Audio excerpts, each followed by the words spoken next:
প্রশাসন বারবার সচেতন করার ফলেও ধানের জমির নাড়া পোড়ানোর অভিযোগ মন্তেশ্বর এলাকার এক শ্রেণীর কিছু চাষিদের বিরুদ্ধে। মন্তেশ্বর ব্লকের দেনুর ও মাঝের গ্রাম পঞ্চায়েতের ধান্যখেরুর এলাকায় ধানের জমির নাড়া ও পড়ে থাকা খড়ের টুকরোতে আগুন লাগানোর ঘটনা দেখা যায়। মন্তেশ্বর ব্লক কৃষি আধিকারিক হর্ষিত মজুমদার বলেন, ব্লক প্রশাসন ও কৃষি দপ্তর থেকেও বারবার চাষিদের সচেতন করে মাইকিং করার মধ্যে দিয়ে প্রচার চালানোর পরেও মন্তেশ্বর এলাকার বিভিন্ন প্রান্তে ধান ওঠার পর জমিতে নাড়া পোড়ানোর ঘটনা ঘটছে বলে জানতে পারা যাচ্ছে। ধান কাটা মেশিন ব্যবহারের পরে জমিতে নাড়া ও খড়ের টুকরো পড়ে থাকে। অনেক চাষির ধারণা সেটি আগুনে পুড়িয়ে দিলে পোড়া ছাই জমির সার হিসেবে কাজ করবে, কিন্তু নাড়া ও খড়গুলি আগুন দিয়ে দেওয়ার ফলে জমির বিভিন্ন ক্ষতির সম্মুখীন হয়। এর ফলে পরিবেশ দূষণ যেমন বাড়ে, তেমনি জমির মাটির মধ্যে থাকা জীবাণু, কেঁচো ও পোকামাকড় মারা যায়।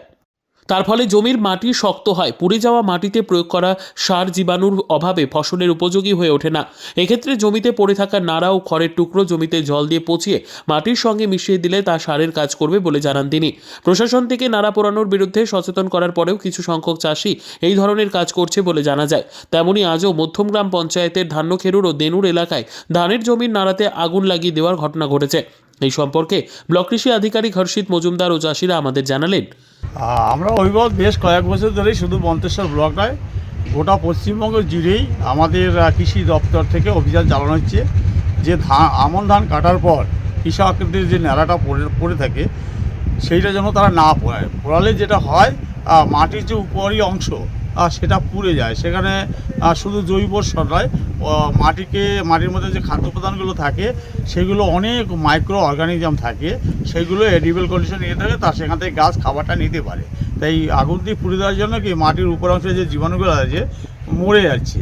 এর ফলে কি হয়, আমাদের যেটা মাটি আমরা যতই সার ফার দিই সেগুলো কিন্তু গাছ ভালো করে দিতে পারে না। তাই আমরা 6ই ডিসেম্বর বিশ্ব মৃত্তিকা দিবস উপলক্ষে প্রত্যেকটা ব্লকে আমরা সচেতন শিবির করেছি এবং আমরা পঞ্চায়েতে সমস্ত জায়গায় প্রচার করেছি যে কৃষক বন্ধুরা, এমনকি আমাদের এখানে যারা ধান বিক্রি করতে এসেছে তাদেরকেও বলছি যে আপনার জমির যে নেড়াটা পড়ে আছে ফসলের অবশিষ্টাংশ সেটা পোড়াবেন না। তা এই আপনার জমিতে নেড়ায় আগুন লাগিয়েছেন, এটা কি মানে অন্যায় নয়?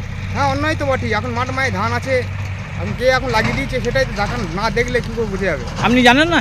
না, আমি জানলে পরে তো আমি শুনে তো আসছি, আমি নিভিয়ে দিতে আসছি আগুনটা। এটা তো আগুন মানে এখন তো চারিধারে মানে সরকার থেকে ইয়ে থেকে হয়েছে, আমি নিভিয়ে দিচ্ছি, কেউ লাগিয়ে দিয়েছে হয়তো। এখন মাঠ মায়ে ধান আছে, কেউ আগুন লাগায়, এটা অন্যায় তো। এখন যে এখন এই মাঠে যে নেড়ায় আগুন লাগিয়ে দিয়েছেন দেখতে পাচ্ছেন? হ্যাঁ, দেখতে পাচ্ছি। এটা কি মানে সঠিক না? এটা অন্যায়। হ্যাঁ, এটা সরকার থেকে বারণ করছে, এটা অন্যায়। এগুলো অন্যায় তো অন্যায়। এই যে আগুন লাগানোর ফলে নেড়ায় আগুন লাগিয়েছে, আগুন লাগানোর ফলে তো অনেক ক্ষতি হতে পারে। অনেক ক্ষতি হচ্ছে, মাটির ক্ষতি হচ্ছে, সাইডে ধান আছে, ধান আগুন লেগে যেতে পারে। মন্তেশ্বর থেকে জ্যোতির্ময় মণ্ডলের রিপোর্ট, পিবি নিউজ। ইভল্যান্ড নার্সিং হোম, এখানে যে কোনো রকমের চিকিৎসার বিশ্বস্ত প্রতিষ্ঠান, খুবই কম খরচে বিশ্বমানের চিকিৎসা প্রদান করে থাকে। আপনাদের পরিষেবার জন্য এখানে 24 ঘন্টা জরুরি বিভাগ, এছাড়া স্বাস্থ্য সাথী কার্ডেও পরিষেবা প্রদান করা হয়। আজই যোগাযোগ করুন ইভল্যান্ড নার্সিং হোমে। ঠিকানা নবাবহাট মোড়, বর্ধমান।